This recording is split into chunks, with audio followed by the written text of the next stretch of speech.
The digital revolution Western society has undergone in the past few decades has fundamentally altered the ways in which information is structured. Remember back in the early 90s when we read about this new thing called the internet that could put the totality of world knowledge right at our fingertips? And then someone discovered it could deliver free porn. And we quickly had something else at our fingertips. There are known knowns. There are things we know we know. We also know there are known unknowns. That is to say, we know there are some things we do not know. I think he's in many ways impervious to fact. But you're going to find out if I have evidence. I'm not telling you now, but you're going to find out what I have. Truth is dead, and the internet killed it. Mr. Donaghy, your closing statements? When our founding fathers first set out, time and time again, our nation horizon, prosperity, dreams, freedom. But the spirit, journey, destiny. The shift from literacy to electracy is still in its infancy. Ulmer coined the term electracy by combining electrical and literacy with Derrida's notion of the trace, creating a word to mean a social machine, part technological, part ideological, part metaphysical, that explores the equivalence of literate institutional practices and identity formations. Ulmer speculates that the shift from a literate society to an electrate one could be inducing a shift from the literate dominance of reason to an electrate basis of fact characterized by body, play, fantasy, and chora. Digital spaces construct facts in a way that is fundamentally different from how they were constructed in oral or literate societies. The overwhelming media immediacy and saturation on forums like Twitter, Facebook, Wikipedia, and in news webcasts and within search engines have had major impacts on how facts and information are constructed. The values of electracy, namely those Ulmer identifies as entertainment, style, aesthetics, body, and the joy-sadness dichotomy, have become increasingly influential on the political landscape.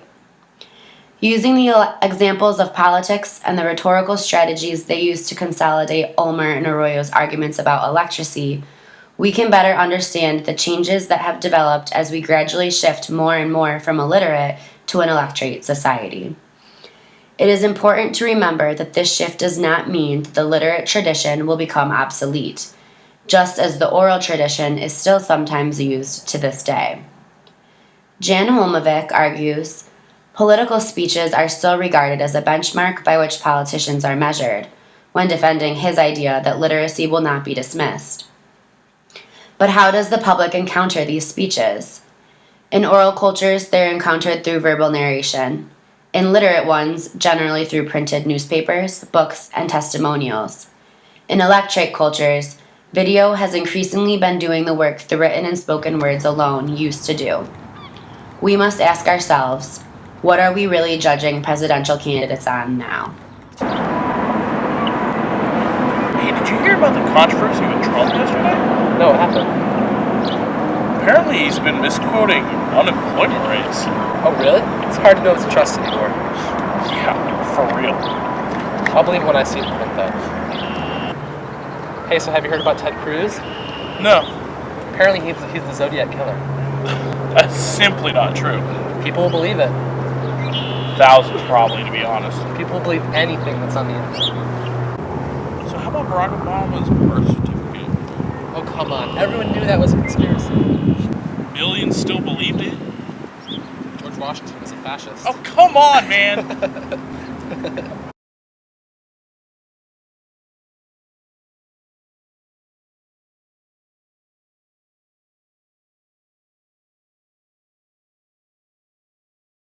No productive conversation has ever happened on the internet.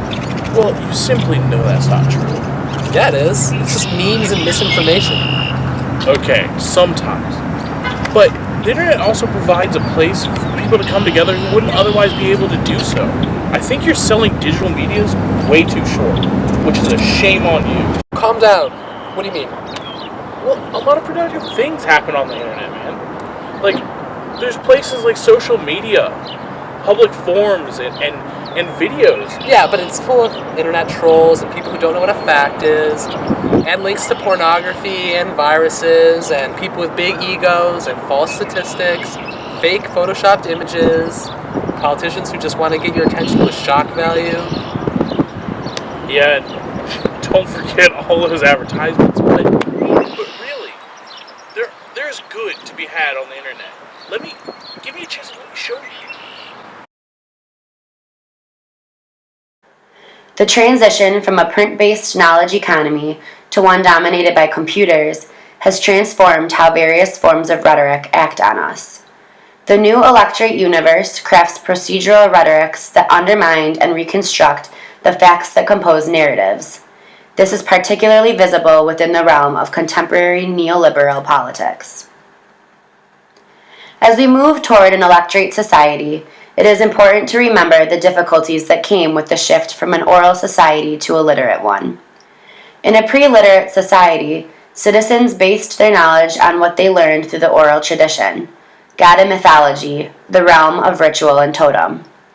The basis of fact in oral cultures was primarily formatted through notions of religion, a theory articulated in great length by Gregory Ulmer and again by Sarah Arroyo. Ulmer argues that the shift from orality to literacy allowed for new pathways into reason, argument, categorization, and experimentation. In societies where language was now being written down, knowledge grew in a constant state of revision. Fact could now be based on conclusions drawn from empiricism and the scientific method. A well-known example of media crafting and shaping the perception of a public is the televised debate between Richard Nixon and John F. Kennedy, in which Nixon famously declined to wear makeup and failed to take advantage of the new media exposure the technology of television provided him on his way to losing the election. In 1960, televisions were an emerging technology that was slowly creeping its way into households across the country. Because this was such a new piece of technology, citizens and politicians alike were learning how to properly use televised debates to their advantage. While Kennedy nailed it during the Great Debates, Nixon's uneasy presence in front of the camera, combined with his lack of cosmetics, only increased his connection with his nickname, Tricky Dick. This televised debate distinctly shows the shift from a literate foundation of reason to a more electorate dominance of body. Nixon had a slim lead on Kennedy going into the debate, and even though plenty of issues contributed to Nixon's decline in the polls, the televised debate was the proverbial final nail in Nixon's coffin. U.S. citizens listening to debates based their beliefs on the candidates' reasoning that formed their arguments and facts. By watching the debate instead, candidates were able to make use of their bodies as the filter from raw data to determine what is real. For the first time, presidents were being judged more firmly on their bodily appearance due to the new media technology rather than on what was being said. In modern times, new digital media has increasingly changed the way political candidates form their arguments. Because of this new technology, fact and fiction are more readily accessible when it comes to forming stances. The immediate transfer of news due to public media sites has changed the way the public receives information and the way in which these candidates use said information. Candidates are now able to determine what they believe voters will find important and skew the facts and narratives in a way to gain support.